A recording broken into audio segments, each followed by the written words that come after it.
Me. My name is Alawi. I'm a university graduate, just sitting at home, staring at the walls. Imagine that, a graduate idle for 3 long years. I searched everywhere for a way out. One day, my cousin called me. He asked, "Are you still looking for a job?" I said, "By God, yes. I'm desperate for anything. A career, a future." He paused. "I found something for you." But he told me it was a security guard position. I didn't care about the risk. I just needed the money. I said, "I'll take it. By God, I will." My uncle told me, "Get your affairs in order, then come back to me." The next day at the cafe, I was restless. I found him there and asked, "What's the deal? What is the job?" "A warehouse," he said. "Guarding a warehouse." I asked about the pay. He shook his head. "I don't know yet. Tomorrow we meet the manager and negotiate. Just be ready. Prepare your work clothes. God willing, it's yours." That night, I couldn't sleep.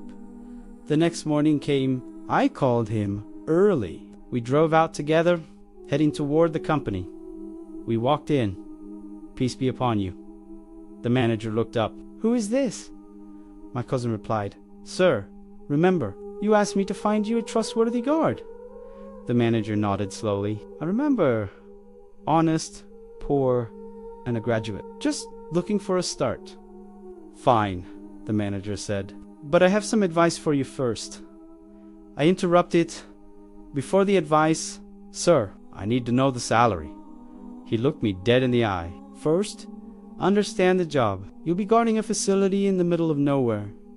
A semi-desert area. You guard our factory from 6 p.m. until 6 a.m. the next morning. At 6 a.m. sharp, you leave. The morning shift arrives, and you go home. But listen to my advice. This job is difficult.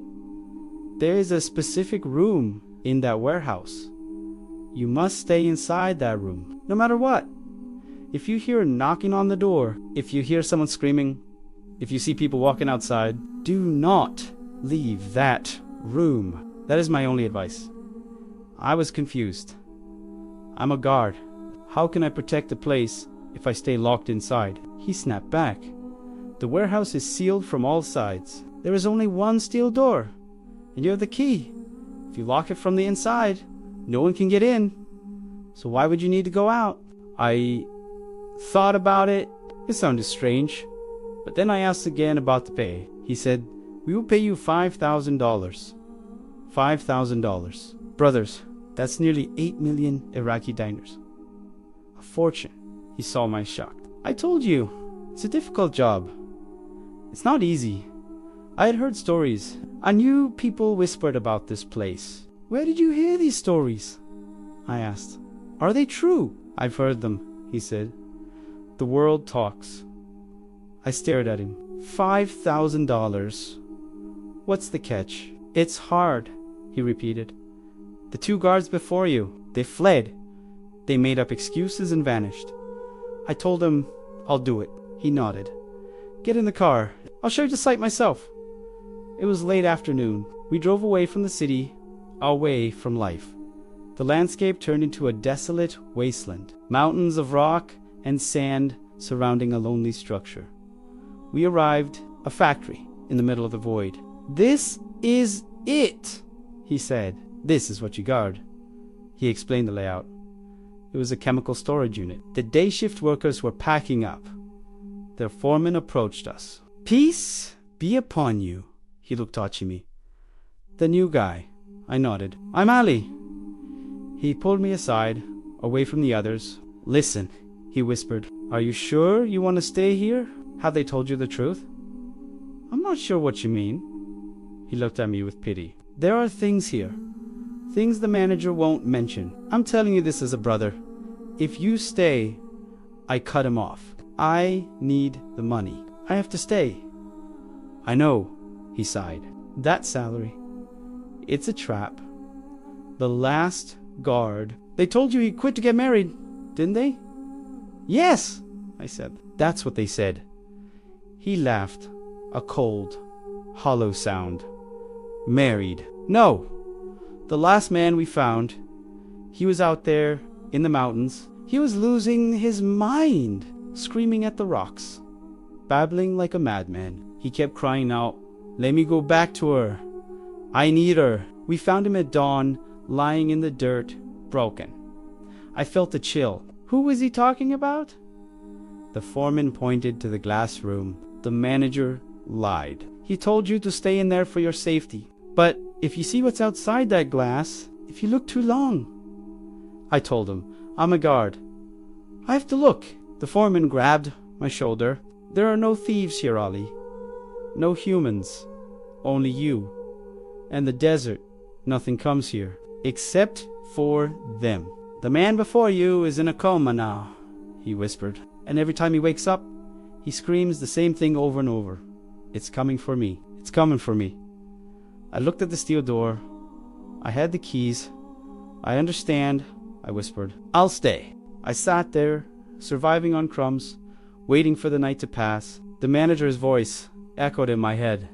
"Stay in the room, even if you hear knocking, even if the building shakes. Do not move." He said the factory's power would cut out, that everything would go dark. "Do not leave this door. Food and water will be brought to you every morning. Just stay inside." I said, "Okay." 6:30 p.m. came. The sun dipped below the horizon, and the shadows grew long. The workers packed their tools and left. "Don't forget what we told you, Alawi." They weren't. I walked the perimeter once. Huge steel fences, high walls. Nothing could get in. I took one last look at the darkness outside and hurried back to my room. I wondered why the last guard went mad. Why such a high salary for just sitting in a room? The first night passed. Silence. The second night, nothing. 2 months went by. 3 months. I was becoming a rich man. I started thinking, this is easy. I'll take the money and start my life. I decided to get engaged. I went to my cousin and asked for his daughter's hand. Back at your work, I spent my nights playing games, thinking the danger was just a myth. Suddenly, a knock. A soft, desperate tapping on the steel door. I froze. I had forgotten the warning. My heart began to hammer against my ribs. "Help me," a voice whispered. A girl's voice. I looked through the window. I saw a face. "Who are you? What are you doing in this desert?" She was trembling. "Please, I beg you. I was kidnapped. They're coming for me." She looked so fragile, so human. My mind screamed, no, but my heart said help. "Don't open the door," the warning echoed. But I saw her tears. She looked back at the dark hills. "They're coming. They'll kill me." I couldn't leave her out there. I opened the door. She rushed in the scent of a perfume, filling the cold room. She was beautiful. Too beautiful for this wasteland. I led her upstairs to the safe room. Then, crack. The sound of a gunshot echoed from the gate. Men were shouting at the door. "Open up! We know she's in there." I looked out. Armed men.